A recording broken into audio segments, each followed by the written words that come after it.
The Wealth of Some Nations, section, The Labor Aristocracy as Cause and Consequence of Development.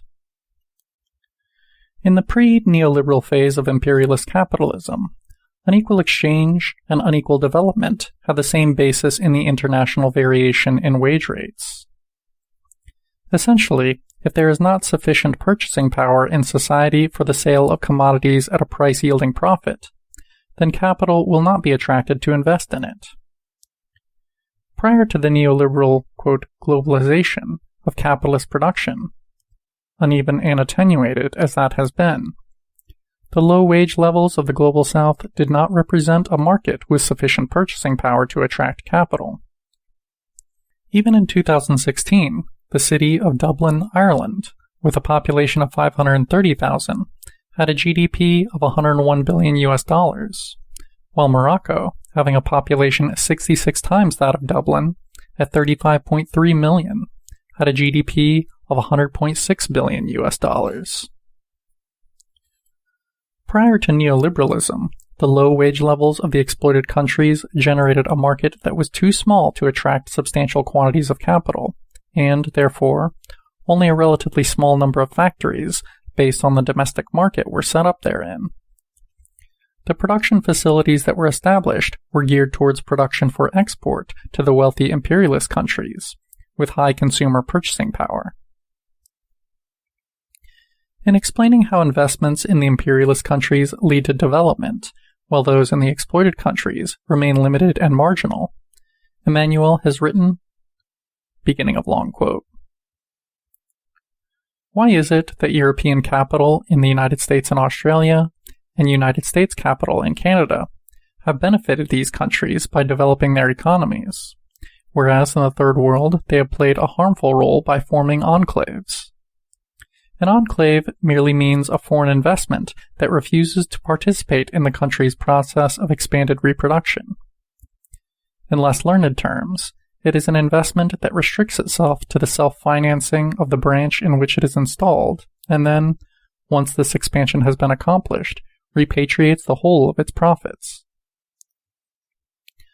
The Société Générale de Belgique installed in the Union Minière in the Congo and Canadian Petrofina in Canada. The former exploits copper miners, the latter oil wells. When the investment has reached its maximum potential, Canada Petrofina uses its profits to establish a refinery. For this purpose, it even increases its capital, or it sets up a sister company, inviting its Belgian shareholders to subscribe to this by sending back to Canada the dividends previously paid to them. For several years, Canadian Petrofina refrains from paying any money dividend and instead grants stock dividend.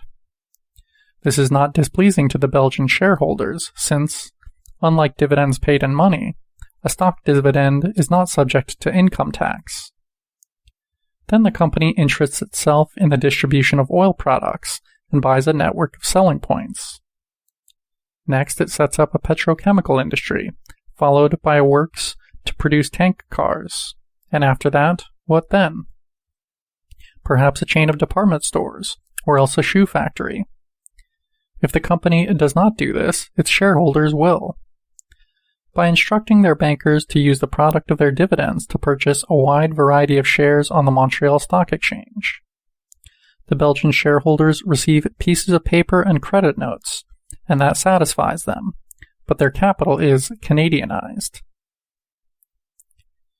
In contrast to all this, the Union Minière du Katanga, once its program for equipping its copper mines is completed, ceases to expand and pays its dividends in money. It becomes an enclave. Why? Are we really to suppose that the heads of the Société Générale in Brussels are solely concerned to overdevelop Canada and, quote, block development in the Belgian Congo? The reality is different. The simple fact is that in Canada, the high standard of living of the people, resulting from the high wage level, constitutes a market for all sorts of products, whereas wages and standard of living in the Congo are such that there is nothing there to interest any fairly large-scale capitalist. Nothing except the extraction of minerals, or the production of certain raw materials for export, that have inevitably to be sought where they are to be found. This situation is the effect, not the cause, of low wages, even though once established it becomes, through the capitalist logic of profit-seeking, a cause in its turn by blocking the development of the productive forces, and consequently the process of creating conditions propitious to trade union struggle for the raising of wages. End quote from a manual. The low wage level and consequent underdevelopment of the exploited countries is a vicious circle. Unequal exchange and the repatriation of savings to the imperialist countries ensure that insufficient capital remains for dynamic market development. The more limited investments are in these countries, the higher the rate of unemployment, and the greater labor market pressure on wages. By contrast, high wages in the imperialist countries guarantee high rates of consumption, and much larger markets catering to the same. These attract capital, and expanded development of the productive forces necessarily follows, thus strengthening the long-term industrial, political, and economic prospects of the metropolitan workforce. Following the advent of the neoliberal era, however, partial industrialization of the global south within the capitalist world system was rendered practical both in technological terms, with the proliferation of containerization, computers, the internet, flexible specialization, and so forth, and in political terms, with neoliberalism facilitating the free movement of capital and goods across borders, and the weakening of trade unions globally. This new system of globalized capitalist production made it possible to produce commodities in low-wage countries, while maintaining the core imperialist countries as centers of administrative, consumer, military, and financial power.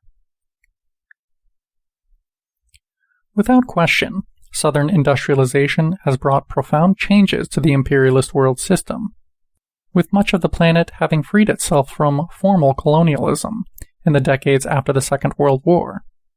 The bourgeoisie of the newly industrializing countries has the potential to grow and develop outside the imperialist diktat of the countries of the global north, the United States in particular.